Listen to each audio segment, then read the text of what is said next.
देश के फर्रुखाबाद में खास मस्जिद में नमाज पढ़ने पर रोक लगा दी गई है। दरअसल MIC स्कूल को हाई इंटर कॉलेज बोर्ड परीक्षा केंद्र बनाया गया है, जहां बोर्ड परीक्षा चल रही है। लेकिन परीक्षा के दौरान MIC स्कूल के अंदर बनी मस्जिद में मुसलमान नमाज पढ़ते हैं। इसको लेकर शिकायतें मिली थी और जोर से छात्र और छात्र परेशान होते हैं, लिहाजा स्कूल के अंदर नमाज पढ़ने पर रोक लगा दी गई है।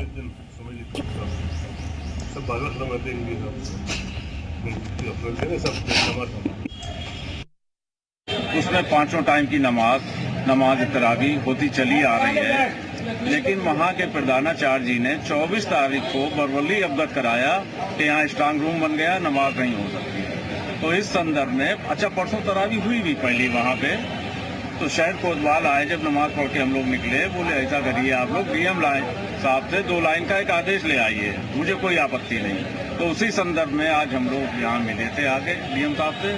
DM साहब ने ये कहा है, उनसे हम लोगों ने 21 लोगों की अनुमति मांगी है और ये कहा है कि संख्या आप निर्धारित कर दें। बोले थोड़ा और कम कर लो, तो हमने सर संख्या आप बता दें, क्योंकि तरावी होती है 1 घंटे की, रात में कोई एग्जाम चलता नहीं किसी प्रकार का। परीक्षा का टाइम छोड़ के हमें अनुमति देने की हम लोगों ने गुजारिश करी है। DM साहब ने कहा ठीक है। मैं सिर्फ इतना कहना चाहता हूँ कि उसमें नमाज का जो मामला था, तो उधर स्कूल की तरफ से ये कहा गया कि चूँकि यहाँ पर स्टाफ रूम है एजुकेशन का, पेपर्स और कापियाँ सब उसमें रखी हुई हैं, ऐसी तरह वजह से प्रशासन नहीं कहता है कोई उसके पास आसपास जाए। तो उस सिलसिले में मुसलमानों का डेपुटेशन भी डिस्ट्रिक्ट मजिस्ट्रेट फर्रुखाबाद से मिला है। मेरी अभी DM साहब से मुलाकात नहीं हो पाई, लेकिन वो इंतहाई शरीफ और पूरा देश व्यक्त है। प्रिंसिपल वहाँ के बता रहे हैं कि बोर्ड परीक्षा चल रही है, ये मामला तो है ही।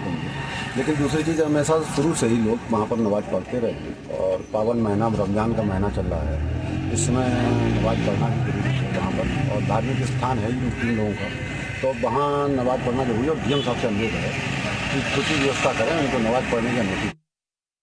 अभी हम खड़े हैं म्यूनिसिपल इंटर कॉलेज की उस मस्जिद पर जिसमें विवाद शुरू हुआ है। ये विवाद यहाँ पर रमजान के नमाज को लेकर है। यहाँ पर जब हम आए तो देखा है कि यहाँ पर ये ताला लगा हुआ है, यहाँ पर नमाज जैसी व्यवस्था नहीं हो रही है। रमजान का पहला जुम्मा है, 12:20 हो चुके हैं और यहाँ पर ताला लटक रहा है। इस बात से ये साबित हो रहा है कि यहाँ पर नमाज नहीं पढ़ी जा रही। लेकिन यहाँ जो सवाल है वो बहुत बड़ा है कि शाम को जो तरावी होती है उसमें कुछ लोग आकर यहाँ पर तरावी पढ़ते हैं, उस पर प्रधानाचार्य ने यहाँ पर रोक लगाई है। रोक इस बात के लिए लगाई है क्योंकि यहाँ पर परीक्षाएं, बोर्ड परीक्षाएं चल रही हैं और वो बोर्ड परीक्षाएं में यहाँ पर स्ट्रांग रूम बनाया गया है, तो सुरक्षा की दृष्टि से जो व्यवस्था होनी चाहिए वो यहाँ प्रिंसिपल ने की है। हालांकि इस बात को लेकर जिलाधिकारी से लेकर फर्रुखाबाद के कुछ मुस्लिम संगठन भी अपनी बात को रख रहे हैं, लेकिन हालात अभी यही है कि जुम्मे की जो नमाज होनी चाहिए थी वो यहाँ नहीं हो रही है। इस मस्जिद में ताला लगा हुआ है, तो अभी जिलाधिकारी से इस विषय पर बात होगी कि जिलाधिकारी ने आखिर क्या निर्णय लिया है। फर्रुखाबाद से अरुण सिंह, जी मीडिया।